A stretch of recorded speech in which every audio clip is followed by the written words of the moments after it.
Hey guys, I got a drill here for you, something that I do for me. It's actually, I've been using it more frequently. I've used it in the past, but not regularly, and this is something that I'm working on different things and always learning, you know. So I just wanted to show you this is something that you could try and see what you learn from it. Basically, I'll start with the vertical lines here on the outsides. These are closer targets that I'm using. You can put them farther, but I typically use these for two different things. Close target that I'm going to be taking early or swinging across. So I'm using it for a target that I'm coming into from, this is my barrier, these poles. So from around a barrier, taking it as soon as possible, or I'm using it as a close target that I'm transitioning from, to, or from. And what that vertical line is doing, at least for me, is it's telling me a couple things. So it's giving me a spot to aim to. Of course, I'm going to naturally use it as an aim point because it's in the center, and that's where I want my gun to drive to. Of course, you don't have that in a match, or you don't really have that, but it's good for practice. You just don't want to become, that's one thing, I don't want to rely on that. So, but I'm using it for a couple other things, and then obviously taking it away and seeing the results without the tape on the target as well. So you want to mix it up just like you mix dry fire with live fire. So this is the practice, and then you want to test it without it as well. So driving the gun to the center, that's one thing. I'm looking at for me it's an optic, so I'm looking at how my sights travel up and down along a vertical path. It gives me just a visual aid to be able to see that a little bit better.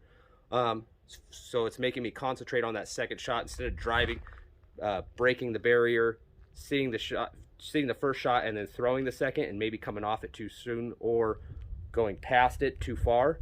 I'm able to see that more clearly when I'm using this line. The other thing is on transitions. When I'm coming across that target, which side am I maybe favoring that I didn't know? Because you can look at it on an open target.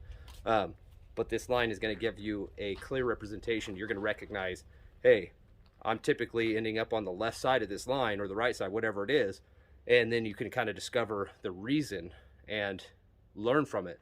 Learn that maybe your tendency is to just overswing, or maybe take a shot early, or just come off of it early. So you can tell all these things a little bit easier with that line there, or at least pay attention to them a little bit better with that vertical line. Now, we're going to go down here, and I'm going to show you the horizontal line. So here's on my left side, I've been very consistent in basically the same spot. I really don't feel like I'm favoring. Obviously, it looks like maybe I have more shots on this side, but that's pretty even, fairly even. And that's coming around the corner. Obviously, I'm going to see this side of the target first when I break my visual barrier on the left side.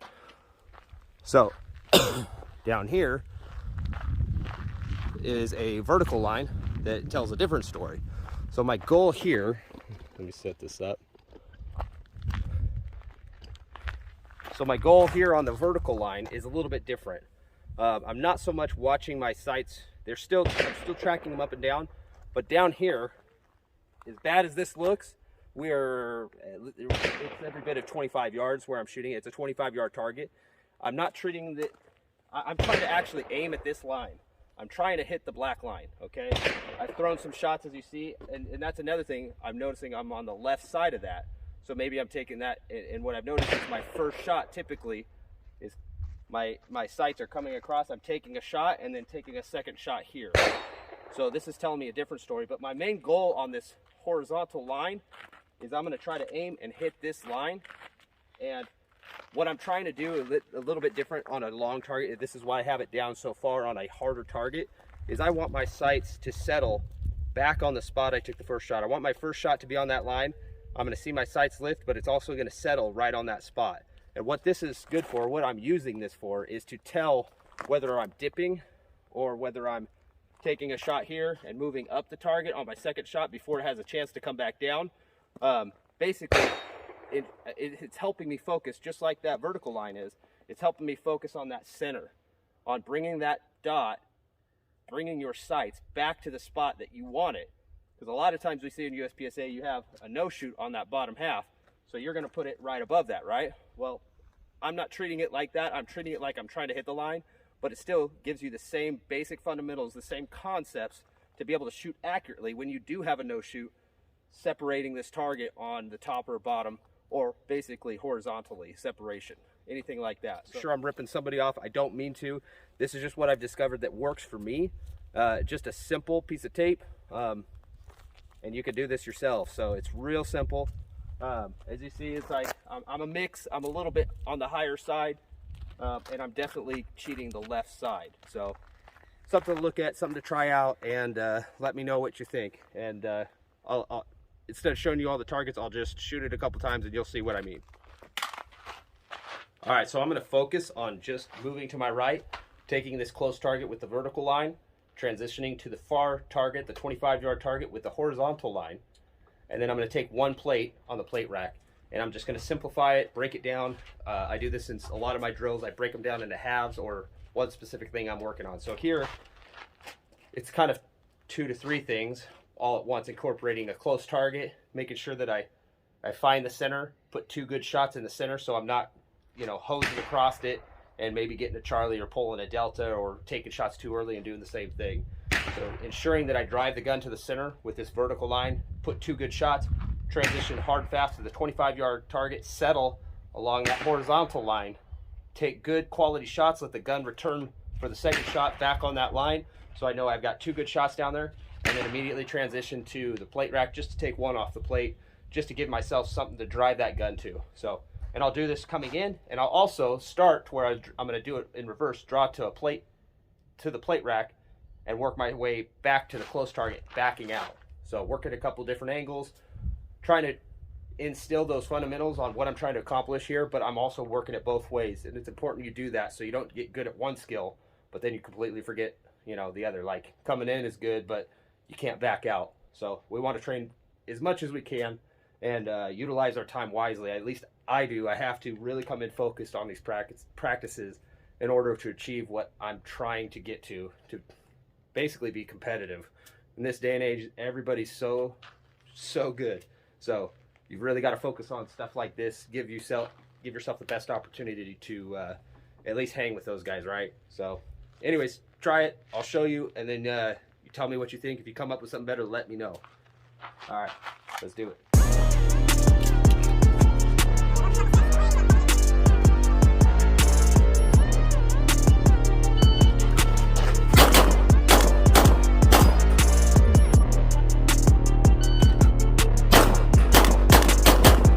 I've got something to work on. That's a little farther than I want. I want to be on that line.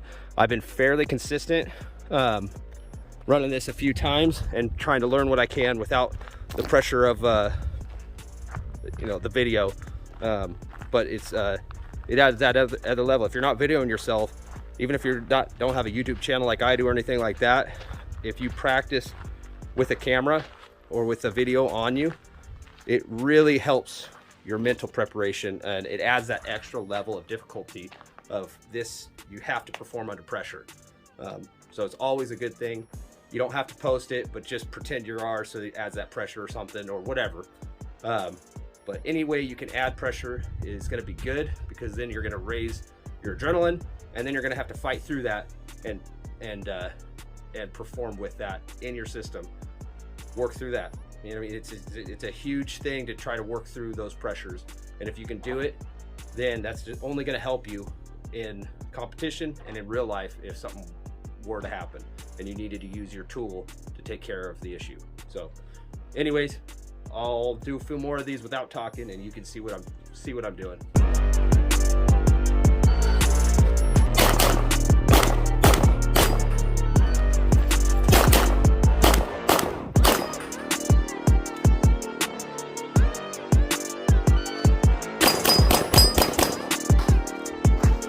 Three.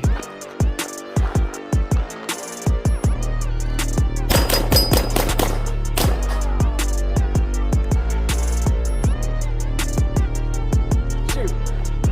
Not very close. With a 189 until the makeup.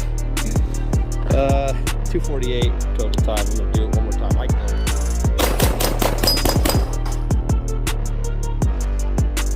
extra shot got me.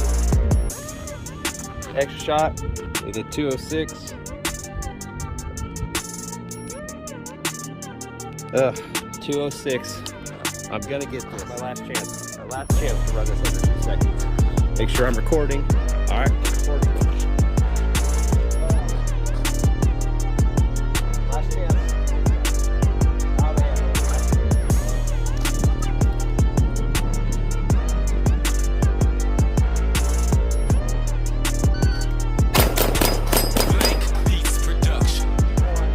Pause there in the middle. Yep, that pause cost me. I lost, oh gosh, 207. 207. Didn't get it done. Didn't get it done, and I only had 6 rounds. That's all. That's the last of my practice. At least I got a good clean run. Using the GrayGuns Lockwood, of course. Side note, I just got this this lever. I'm gonna have to put it in there. I'll have it in bold underneath the maker of it. I'm sorry, it's escaping me right now. They seem very well built. The ledge is very nice. I use it more for an index than actually muzzle control or anything like that. It's basically just like the stock lever on the flat side, and then the thumb side that you rest your thumb on is basically a 90-degree ledge. It comes out, here's a better angle. There you go. Pretty much flat, and it has some horizontal lines that come out, and it gives you a good little thumb rest, a good grip. So if you wanted to use it to reduce muzzle flip and just control the recoil, it definitely has that capability. I'm not sold on whether I'm going to use it or not yet. So it's been positive on shooting, on all areas shooting. I haven't seen any negatives for that, unless, at least at this point, and I've only 250 rounds with it on. But it hasn't affected my shooting negatively at all. It's like I said, it's a good index point for me. But the negative, I will say there's one negative. I'm running a Red Hill Tactical holster currently. And as you can see there, let me get out of the shadow. As you can see, it fits with the holster. The problem is there's a ledge right here on this holster that I might have to Dremel off. As it comes out, it hits that, especially if I'm canted at all. I don't know if you can, how well you can see that, but it hits that on the way out. So it's affecting my draw. That's why I was asking for a good draw on this last one. I was hoping to get it under 2 seconds. I did not. Anyways, just a quick little video. Thought it was gonna be a little more exciting to get under 2 seconds on a plate rack, but at least I cleaned it. All that pressure build up my last 6. Keep watching, and thank you for the support. All right, see you out there on the range.